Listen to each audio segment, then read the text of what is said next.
Hello दोस्तों, last video में हम लोगों ने एडवर्ब के बारे में पढ़ा था कि कैसे कैसे एडवर्ब होते हैं और किस किस टाइप के एडवर्ब्स होते हैं। कुछ रूल्स भी हमने उसके बारे में पढ़े थे। आज उसी को कंटिन्यू करते हुए हम एडवर्ब में अपना नेक्स्ट रूल देखते हैं। देखिए, दिस इज रूल नंबर 8। देखिए, else is not followed by than, मतलब एल्स अगर जैसे आप नीदर के साथ नॉट लगाते हैं, हमेशा ईदर के साथ और लगाते हैं, वैसे ही एल्स के साथ देन लगता है। बट यहाँ पर आपको ये ध्यान रखना होगा कि एल्स के बाद देन नहीं लगेगा, क्योंकि एल्स कोई कंपैरेटिव डिग्री नहीं है। Else is not comparative degree, so it should be followed by but. मतलब एल्स के साथ कभी भी आपको एल्स जब एडवर्ब की तरह यूज करना होगा तो you should mind this thing कि एल्स के साथ जो पेयर वर्ड आता है that is but, not than. तो एल्स के साथ क्या यूज करेंगे आप? बट का। एग्जाम्पल देखिए, it is nothing else than foolishness. अब देखिए, एल्स आया यहाँ पर और ये क्या आ गया? देन। और अभी हमने पढ़ा कि एल्स जब भी आता है तो हमें देन का यूज नहीं करना है। सो क्या लगेगा? Else but. Come to the next, there is no one else whom I esteemed highly then. This is wrong. Highly but your father. मतलब एल्स के साथ जो पेयर वर्ड यूज होना है दैट इज बट, देन नहीं। क्यों? क्योंकि else किसी भी तरीके से कंपैरेटिव डिग्री नहीं है और देन पेयर वर्ड सिर्फ और सिर्फ कंपैरेटिव डिग्री के लिए ही आता है। ओके, तो ये हमारा एल्स के बारे में रूल है, आप इसको देख लीजिए। अब आगे बढ़ते हैं हम नेक्स्ट वीडियो की तरफ। सी, if the adverb always, never, ever, seldom, sometimes, no sooner, as soon as, hardly, scarcely come at the beginning of the sentence, अगर ये सारे के सारे एडवर्ब आपको किसी भी सेंटेंस की बिगनिंग में आते दिखाई देते हैं तो आपको जो सेंटेंस आगे आने वाला होगा that will be inverted form। अब inverted form क्या होता है? देखिए, इंटरोगेटिव फॉर्म जो होता है, क्वेश्चन मार्क नहीं, इंटरोगेटिव मीन्स कि आपका जो सब्जेक्ट है उसके पहले क्या आती है? हेल्पिंग वर्ब आती है। ओके, तो वो जो आपका सब्जेक्ट होगा उसके पहले अगर आप हेल्पिंग वर्ब लेकर के आते हैं that is called inverted form. Helping verb या मेन वर्ब कुछ भी, तो ये सारे वर्ड्स आपके सेंटेंस के अगर स्टार्टिंग में आएंगे तो क्या ध्यान देने वाली बात है क्या कि सेंटेंस किस फॉर्म में होगा? Inverted form. Means helping verb या फिर verb plus subject. Okay, the verb helping verb comes before the subject. Hardly, she had done her work when the teacher come। अब hardly देखिए सेंटेंस के starting में आया, but she had subject and helping verb, तो this is not inverted form। inverted form के लिए क्या करेंगे आप? hardly had she means helping verb को subject के पहले लेकर के आना है। She did not, यहाँ देखिए ये वर्ड ही नहीं आया तो अभी हमें मतलब नहीं है इस बात से। She did not like the movie, nor I did। पहली बात तो nor नहीं, neither आएगा, और जब neither आ जाएगा तो इसके साथ आप क्या लगा दोगे? did को पहले ले आओगे, तो क्या हो जाएगा? nor did I। She did not like the movie and neither did I। फिर आया never, he has, नहीं, never has he। In short, ये जितने भी एडवर्ब्स हैं ये जब कभी भी आपको सेंटेंस के स्टार्टिंग में दिखते हैं तो आपको क्या करना होगा? आगे आने वाला sentence should be in inverted form. Means helping verb and verb comes before your subject. आपके सब्जेक्ट के पहले आएगी क्या? हेल्पिंग वर्ब और वर्ब, जो भी सेंटेंस में अवेलेबल होगा वो। तो ये हो गया हमारा इन एडवर्ब्स से रिलेटेड फॉर्म, जब ये एडवर्ब्स कब इस सेंटेंस की बिगिनिंग में आएंगे। ठीक है, ये आप एग्जाम्पल्स और रूल को नोट कर लीजिए। Come to the next point, this is very important rule. देखिए, very and and much both are adverbs. Very भी एडवर्ब है एंड मच भी एडवर्ब है, because they qualify the adjective. जो भी एडजेक्टिव को क्वालिफाई करेगा that is called adverb. The basic difference between very and much is that very is used with positive degree, जबकि much is used with comparative degree. मतलब देखिए, very is adverb and much is also adverb. क्या difference है very and much के बीच में? Is that कि very use होता है with the positive degree and much is used for the comparative degree. See the examples. ये मतलब एक वर्ड्स आपको दिए गए हैं like very good positive, very strong positive, very bold positive, much better that is comparative, ये positive degree के हैं, ये कंपैरेटिव डिग्री के हैं। Much more intelligent, much stronger.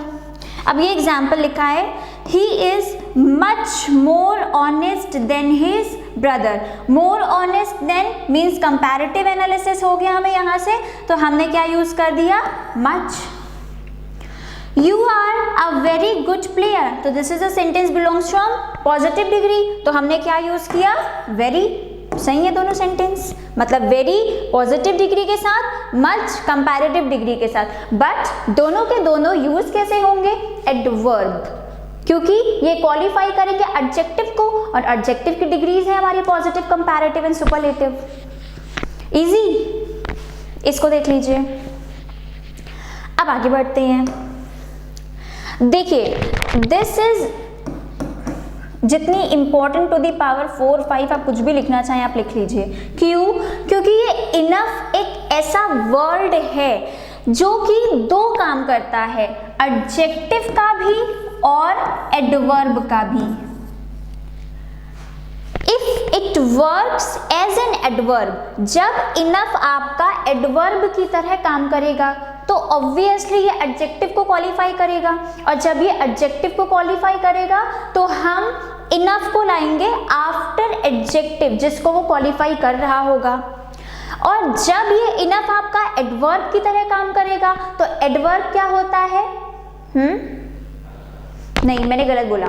Adjective तो वो होते हैं ना जो हमारे नाउन को क्वालिफाई करते हैं, तो जब ये इनफ एडजेक्टिव की तरह काम करेगा तो हम इसको नाउन के पहले लेकर के आएंगे, और जब ये एडवर्ब की तरह काम करेगा दैट मीन्स कि दिस क्वालिफाइज एडवर्ब, तो फिर हम इनफ को एडवर्ब के मतलब एडजेक्टिव के बाद लेकर के आएंगे। देखिए एग्जाम्पल देखेंगे आपको क्लियर होगा। मैंने बताया कि इनफ दो काम करता है, एडजेक्टिव का भी एडवर्ब का भी। जब ये काम करेगा एडवर्ब की तरह, it is used after the adjective. क्यों? क्योंकि ये इस एडजेक्टिव को क्वालिफाई करेगा which is modifies. And when it is used as an adjective, जब ये एडजेक्टिव का काम करेगा तब क्या होगा? नाउन को क्वालिफाई करेगा।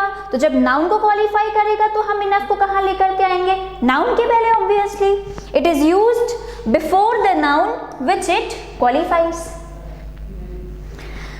शॉर्ट में इनफ प्रिसीडेड अ नाउन, मतलब नाउन के पहले but follows an adjective, adjective के बाद। जब नाउन के पहले आप लेकर के आओगे तो ये काम करेगा एडजेक्टिव की तरह, जब आप इसको एडजेक्टिव के बाद लेकर के आओगे तो ये काम करेगा एडवर्ब की तरह। मतलब इनफ एक ऐसा वर्ड है, मैं इसीलिए कह रही हूँ कि इम्पॉर्टेंट है। क्यों? क्योंकि ये दो काम करता है, एडजेक्टिव का भी एडवर्ब का भी। एडवर्ब का काम करेगा जब ये एडजेक्टिव को क्वालिफाई करेगा, तो हम ऑब्वियसली एडजेक्टिव के बाद ही रखेंगे इसको। और जब ये काम करेगा किसका? एडजेक्टिव का, तब हम इसको नाउन के पहले लेकर के, क्योंकि एडजेक्टिव्स क्या होते हैं? जो संज्ञा या सर्वनाम की विशेषता बताते हैं, तो नाउन को क्वालिफाई करेगा तो नाउन के पहले रखेंगे हम इसको। एग्जाम्पल देखिए आप, यहाँ पर लिखा हुआ है he is enough intelligent to qualify the exam. He is, ध्यान से देखिएगा, ही इज इनफ इंटेलिजेंट। अब इनफ इंटेलिजेंट, ये इज इंटेलिजेंट को क्वालिफाई कर रहा है कि नहीं कर रहा है? कर रहा है ना। तो अब यहाँ पे ये काम कैसे कर रहा है? ये यहाँ पे काम कर रहा है एडवर्ब की तरह, इसलिए ही इज इंटेलिजेंट इनफ। हम इंटेलिजेंट के बाद लेकर के जाएंगे इनफ को। क्यों? क्योंकि जब enough works as a adverb तो इसका प्लेस क्या होगा? आफ्टर द एडजेक्टिव, क्योंकि जिस एडजेक्टिव को ये क्वालिफाई करेगा उसके बाद रहेगा। ध्यान से देख लीजिए, आपके एग्जाम पर्सपेक्टिव से इंपॉर्टेंट है क्योंकि दो चीजें एक ही वर्ड में मिल रही हैं। अब देखिए, my friend has enough money to buy the car. Enough money ये क्या है? ये है नाउन, तो ये काम कर रहा है एडजेक्टिव की तरह, इसलिए नाउन के पहले आएगा, जो कि सही है। Next example, he was not enough strong to work on the farm like his brother. He was not enough strong to work. सिर्फ इतने सेंटेंस को देखिए, आपको आंसर मिल जाएगा। सही है? नहीं सही है। क्यों? क्योंकि ये स्ट्रॉन्ग को क्वालिफाई कर रहा है। तो स्ट्रॉन्ग क्या है? स्ट्रॉन्ग को क्वालिफाई करेगा तो ये काम करेगा एडवर्ब की तरह, एडजेक्टिव को क्वालिफाई करेगा, तो फिर ये इनफ क्या हो जाएगा? Strong enough. ठीक है। we already produce more than enough food। ठीक है, क्योंकि फूड क्या है? हमारा नाउन है। ओके, ये था इनफ का कॉन्सेप्ट। आगे देखिए, fairly is used with positive degree while rather is used with positive and comparative both। fairly is used with favorable adjectives, हम कह सकते हैं positive words। adverb while rather is used with unfavorable, हम कह सकते हैं negative words। जैसे she is rather wicked। wicked क्या है? this is negative word। दुष्ट, wicked का मतलब दुष्ट है, तो rather आया। She is fairly beautiful, positive fairly। He is walking rather slowly।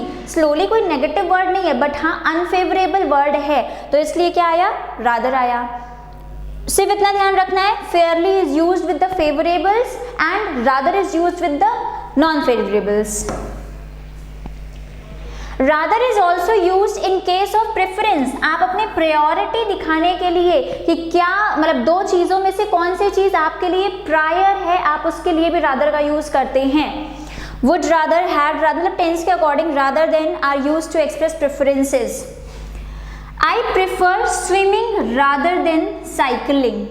अब देखिए, I prefer swimming मतलब स्विमिंग को आप प्रायोरिटी दे रहे हो।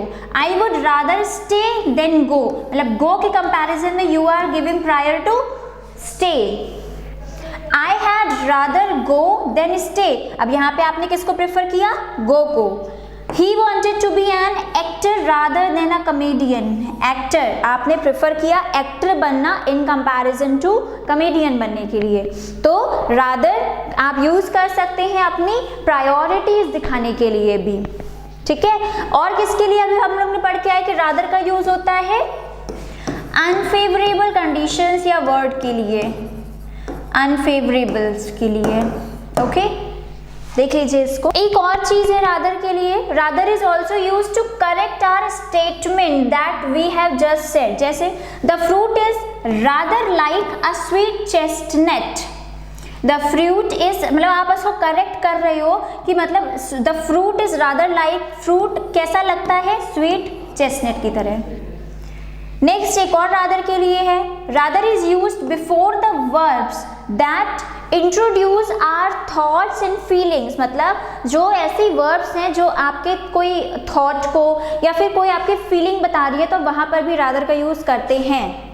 इन order to express our opinion politely, specially when a different opinion has been expressed. जैसे he rather like the idea of well paid job in Japan. He rather like मतलब ये आपने अपना एक थॉट प्रोसेस दिया, आपने अपना एक ओपिनियन रखा है। This is feeling, opinion, thought, कुछ भी आप बोल सकते हैं। I rather hope that we will come. Same है, देख लीजिए आप इसको भी। नाउ येट, येट का मतलब क्या होता है? अभी तक। Yet means up to the moment, मतलब आप जिस पल में बात कर रहे हो तब तक के लिए, दैट इज कॉल्ड येट। और टाइम ऑफ स्पीकिंग मतलब जब आप बोल रहे हो, I am speaking yet. It is used in interrogative and negative sentences and placed after the verb और the object following the verb. मतलब इस येट को आप आफ्टर वर्ब भी यूज कर सकते हैं और ऑब्जेक्ट के बाद भी आप इसको प्लेस कर सकते हो, दोनों ही सही माने जाएंगे। एग्जाम्पल क्या लिखा हुआ है, I have not seen that movie yet, मैंने अभी तक वो मूवी नहीं देखी है, तो अभी तक time of speaking I have not seen that movie, same example है। तो ये आपकी बात हो गई येट के बारे में। Let's move further. ओके, देखिए, the word ending in ly are usually adverbs, but there are some words which end in ly but they are adjectives not adverb। मतलब कुछ ऐसे वर्ड हैं जो ly से खत्म होते हैं, कुछ हद तक वो एडवर्ब होते हैं, लेकिन सब नहीं होते हैं, एडजेक्टिव भी होते हैं ऐसे वर्ड्स, जैसे कावर्डली, मजरली, नेगर्डली, फ्रेंडली, मैनली, ये सारे वर्ड्स आपके। अब देखिए, जैसे आपने यहाँ पे लिखा फ्रेंडली, तो ये क्या है, अभी ये एडवर्ब नहीं है। आप फ्रेंडली की क्या है, आपका एडवर्ब ऑफ मैनर है, this is adverb of manner, तो आप यहाँ पे फ्रेंडली मैनर यूज करेंगे। He talks to stranger in a friendly manner, तब ये आपका काम करेगा एडवर्ब की तरह। ठीक है, सिंपल रूल है ये भी आपका, इसको भी आप देख सकते हैं।